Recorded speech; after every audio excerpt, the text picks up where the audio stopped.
नमस्कार मित्र, स्वागत है आपका YouTube channel new text for life 2.0 पे। और मैं आज आपको सुनाने जा रहा हूँ एक कहानी। देखिए, एक गृहस्थ व्यक्ति अपनी पत्नी को 2 दिन का खर्चा देके और अपने गुरुजी के पास गया। कहानियाँ मैं इसलिए सुनाता रहता हूँ क्योंकि 40 का दशक जिसने पार कर लिया हो, उम्र 40 पार कर दी हो, तो 30-40 साल पहले बड़ा शौक हुआ करता था कि हम लोग नानी से, दादी से, बुआ से, हैं, इन लोगों से कहानी, बाबा से सुना करते थे। तो मुझे चूँकि आज भी पसंद है, वो कहानी सुनने की इच्छा रहती है। कहीं भी कहानी होती है तो मैं बड़ा गौर करता हूँ। तो सिर्फ ये देखना चाहता हूँ कि कितने लोग ऐसे हैं जिन्होंने आज भी अपने बचपन की उस जिज्ञासा को जिंदा बनाए रखा है, जिनके अंदर आज भी एक लालसा रहती है कहानी सुनने की। तो मैं आपको सुना रहा हूँ। तो व्यक्ति जब गुरुजी के पास गया तो 2 दिन बाद वो 2 दिन रुका। 2 दिन बाद बोलने लगा कि मैं गुरुजी मैं जा रहा हूँ और मैं 2 दिन का ही अपनी पत्नी को खर्चा दे के आया हूँ। मेरे बेटे और मेरी बीबी का क्या होगा, कैसे खाएंगी कमाएंगी वो बेचारी। तो उसने बहुत समझाया गुरुजी ने, लेकिन वो नहीं माने। तो उन्होंने ये कह दिया ठीक है जाइए, लेकिन एक चिट्ठी दी छोटी सी। वो बोले रास्ते में एक हमारा शिष्य मिलेगा, उसको ये चिट्ठी देते जाना। तो चला गया, चिट्ठी ले गया। उसने जैसे ही उस शिष्य को चिट्ठी दी तो उस चिट्ठी में लिखा था कि जैसे ही ये शिष्य हमारा आपको चिट्ठी दे, गुरु भाई आपका, वैसे ही इसको ऐसी एक जगह बंद कर देना जहां मौन साधना की एक व्यवस्था है। शिष्य ने जैसी चिट्ठी ली, उससे चिट्ठी पढ़ी, उसके गुरु भाई ने उसको कमरे में बंद कर दिया। अब कमरे में जब बंद किया उसको, तो वो गुरुजी के बताए नियमानुसार मौन साधना में लग गया। लेकिन कभी कभी बड़ा चिंता होती थी, मेरी बीवी, मेरे बच्चा पता नहीं कैसे पल रहा होगा, कहाँ से क्या हो रहा होगा उसके साथ। तो 2 साल जब व्यतीत हो गए, हाँ, इधर उधर क्या हो रहा था कि पत्नी ने जब काफ़ी समय व्यतीत हो गया तो उसने सोच लिया कि हमारे पति अब वापस नहीं आएंगे। उसने कहीं गांव में ही किसी की खेतीबाड़ी शुरू कर दी। खेती करते करते करते करते उसको एक घड़ा मिला, सोने की मोहरों से भरा हुआ घड़ा था। तो जब वो घड़ा मिला तो उसने वो घड़ा वापस कर दिया उसी जमींदार को जिसकी ज़मीन करती थी।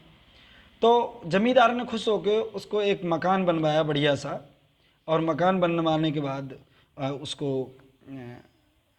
एक जगह, मतलब जगह क्या, ज़मीन दे दी थोड़ी, जिससे कि वो गुजर बसर करे। उसकी व्यवस्था बड़ी अच्छी चलने लगी। 2 साल पूर्ण हो गए तो बड़ा चिंता से घर जाने की जो ललक थी उनकी, उसी के हिसाब से वो घर पहुँचे, और सिर्फ ये जानने के लिए कि मेरी पत्नी और बच्चे का क्या हुआ होगा इन 2 सालों में। तो वो जब व्यक्ति चला जाता है तो देखता है उसका मकान बना हुआ है, उसकी पत्नी बच्चे खुशहाल हैं। तो उसको एक बात समझ में आती है और उन्हीं पर वापस हो जाता है गुरुजी के पास। गुरुजी ने मुझे एक गर्व हो रहा था, घमंड हो रहा था, उस घमंड से अलग किया, दूर किया, ये समझा के कि आप नहीं चला रहे हैं किसी को। चलाने वाला परमपिता परमात्मा गुरुजी के पास पहुंचे और उन्होंने ये पूरी अपनी कहानी सुनाई। तो कहानी सुनाने के बाद उन्होंने कहा कि शिष्य आप खुश रहिए, आप कभी भी नहीं सोचिए कि आप कर रहे हैं इनके लिए, आपके लिए कोई कुछ नहीं कर रहा है, हमारे लिए कोई कुछ नहीं कर रहा है। हमारे लिए करने वाला तो सिर्फ परमात्मा है। वो आपके लिए, मेरे लिए, खुद जिसने जन्म दिया है वो खुद आपका इंतज़ाम करके देता है। तो ये कहानी सिर्फ यही सिखाती है कि आप खुश रहिए, आप कभी सोचिए मत। और दूसरी बात एक और है, दूसरी बात यह है कि जो दिया है, जो प्राप्त है, मेरे हिसाब से वो पर्याप्त है। इसमें यदि खुश रहेंगे तो नेक्स्ट फ्यूचर है, आने वाले दिन हैं, बड़ा बढ़िया कटेंगे।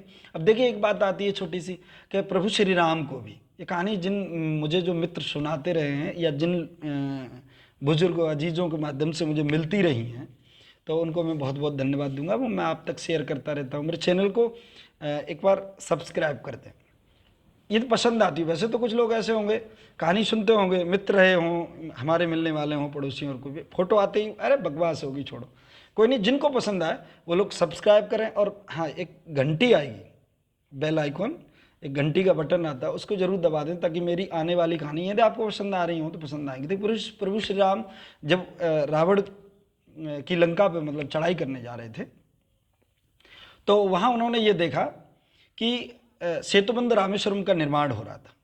तो वहाँ उनके दो नल और नील नाम के दो बानर ऐसे थे, वो पत्थर पे श्री राम लिख देते थे और आस्था के साथ छोड़ देते, पत्थर तैर जाता था। हुआ कुछ यूं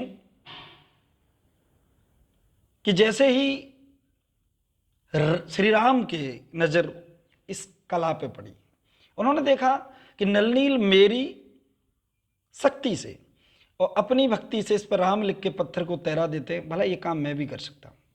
भगवान श्री राम का अब देखिए, सच्चा मित्र, सच्चा पुत्र, सच्चा शिष्य, सच्ची पत्नी, सच्चा वो हो सकता है जो उसके सामने वाले के कहने से पहले ही उनकी भावनाओं को परख ले। हनुमान जी के ये फैक्स हो गया दिमाग में, बोले भगवान क्या सोच रहे हैं, प्रभु क्या सोच रहे हैं हमारे। तो उन्होंने तुरंत ही क्या किया, तुरंत ही भगवान श्री राम तो ये सोच रहे थे कि मैं ये चलो पहले प्रैक्टिकल करके देख लेता हूँ, हो सकता है कि कहीं समाज में ऐसा हुआ सबके सामने पत्थर नहीं तैरा। तो वो जहाँ ढेर लगा हुआ था उस पत्थर के पीछे चले गए, और जब वहाँ चले गए तो उन्होंने एक चीज़ देखी कि चुपचाप डाल ही रहे थे कि पत्थर रुका नहीं, वो सीधा समुद्र में जैसे ही छोड़ा वैसे ही नीचे चला गया। अब हनुमान जी तुरंत जय श्री राम कह के उनके चरणों में प्रभु को प्रणाम। उनको लगा ऐसा कि हनुमान जी कहीं न कहीं देख रहे थे। अब हनुमान जी को ऐसे देखा उन्होंने तो बड़ा मन में एकदम विचार किया, उन्होंने बोले हमें लगता है कि उन्होंने देख लिया होगा। अब हनुमान जी ने ये कहा कि प्रभु आपने ऐसे सोचा कैसे, सोचो प्रभु ऐसा नहीं है, आपने ये विचार कर लिया कि मेरी शक्ति से वो अपनी भक्ति के माध्यम से ये पत्थर तैर रहा है। प्रभु जिसको नलनील छोड़ देते हैं उसको तो आप थाम लेते हैं, और प्रभु आपने ये जिसको छोड़ दिया उसको थामने वाला कौन है।